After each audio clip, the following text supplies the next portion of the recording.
in a few minutes, but I need to go quickly to Sandra Higgins of Go Vegan World, because I know you're very busy, Sandra, and appreciate you taking the time to take our call. The Irish Farmers Association has said that deer are encroaching on farmers' land, and they're therefore upsetting the viability of farmers' land because of the damage they cause. This is, I believe, and I'm an urban guy, so I don't know the timing of this, but this, I believe, is deer culling season. And of course, it's something that Go Vegan World are very opposed to. Sandra Higgins joins me. Good morning, Sandra. Good morning. Are we in culling season at the moment? Yes, we are, I think. Okay. What do you make of the IFA claiming that deer must be culled because they're encroaching on farmers' land and are reducing the viability of that land? Well, first of all, we're a vegan group, so we're opposed to using or harming or killing animals for any reason. So obviously we disagree with it. And there are 2 points about that, really. First of all, we have the human supremacist notion that the land belongs to us. But the land belongs equally to other lives. Strangely enough, there's almost 8 billion humans on Earth, and we make up 0.01% of all living life. That includes plant life and animal life. And yet we dominate everybody else.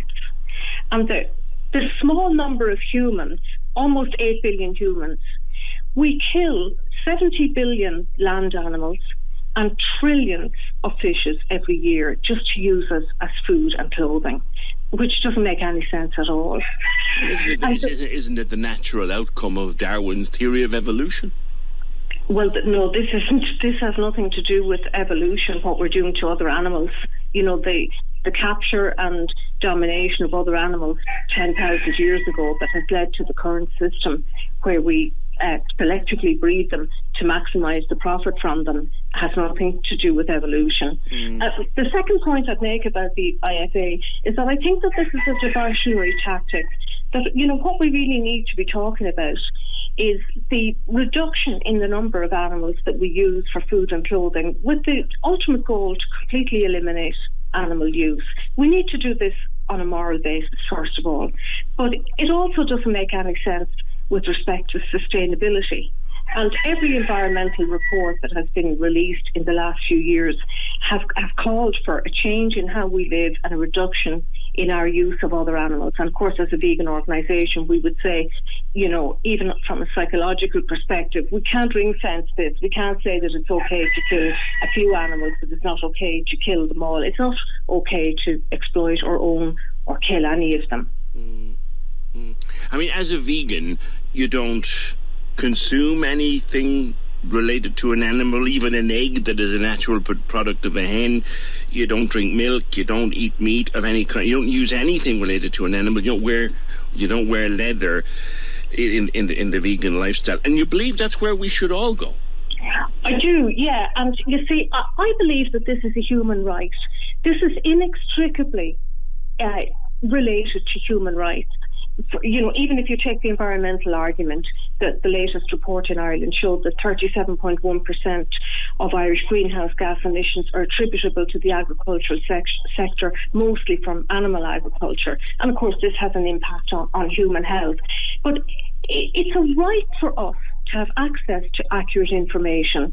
And you've just said there, and I used to think the very same thing only a short number of years ago, that eggs are a natural product. I used to think that cows automatically produce milk, animals automatically produce meat, eggs, hens automatically produce eggs. They don't do any of these things at all. In their natural state, the wild hen is the very same as any other wild bird, a blackbird or a robin, and they only lay a few eggs every spring and summer for the purpose of hatching their young. But the hens that we know today, that we farm, have been selectively bred to ovulate, which means to lay an egg every day.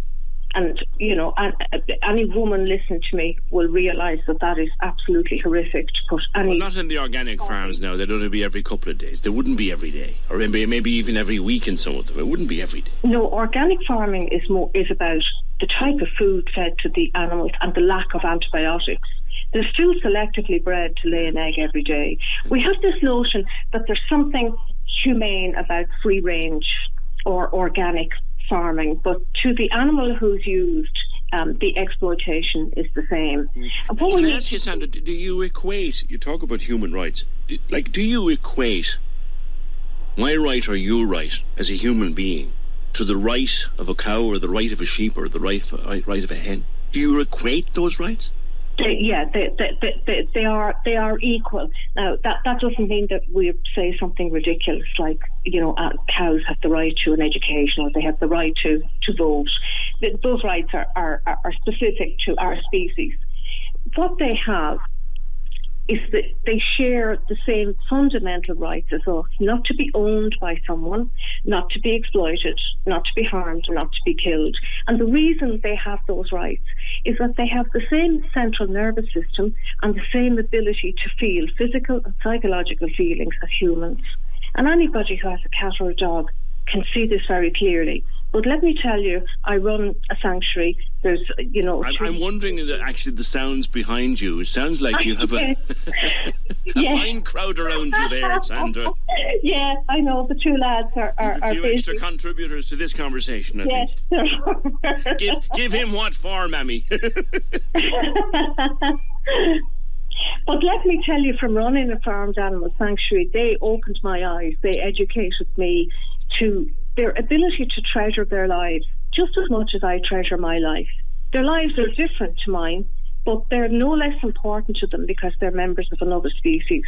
And I was horrified when I learned that I have been using other animals, in research, for makeup products, for cleaning products, for clothing, for food, all my life. And they're not necessary. We can live very healthy and happy lives without using other animals at all. And farmers... there is an argument, briefly and finally, Sandra, there is an argument that's sometimes made that if we all stopped tomorrow making any use of the animal kingdom and just let the animals live the same way as we live, that we would eventually become extinct because they'd overrun us. Look, at the moment, if you look at the figures in our, just the figures I called out there at the beginning about the number of animals that we breed and kill every year. Because we are quite a small species. They are all selectively bred. These animals don't exist in the wild. Do you see what I mean? We're not going to be overrun by wild animals any more than we ever were in the past. That is not going to happen, far from it. Our species is destined to be at severe risk of having a future at all if we continue on the current trajectory. It's not sustainable. It's destroying the very earth and the climate that we all need for our survival. There's a better way, and this is not about criticising farmers. Far from talking about killing wild deer, what we need to do is restore Ireland. In the past, 80% of Ireland was covered in rainforest, native trees. Now we only have 1% of trees on this island. And right there in Cork, in Beara, you have a perfect example of a rainforest on 40 acres. And, if any of you locally go and visit that place or get in touch with the man who runs it, you'll see what a magnificent, rich place it is. This is the kind of earth we could live on. We need a fraction of the land and the resources to produce food for us to eat directly than when we grow crops to feed to animals, to recycle those crops through the animals that we kill. Like 83% of the world's land is devoted to animal agriculture, which produces only 18% of our calories. It doesn't make sense on any level at all. We need to change. All right, leave it there for today, Sandra. Good to speak with you. Sandra Higgins from Go Vegan World. I've had many a conversation with people who support and promote veganism over the years, and one thing I'll say for Sandra is you can have a reasonable conversation with her, and you might even have a laugh with her, which we did there with her own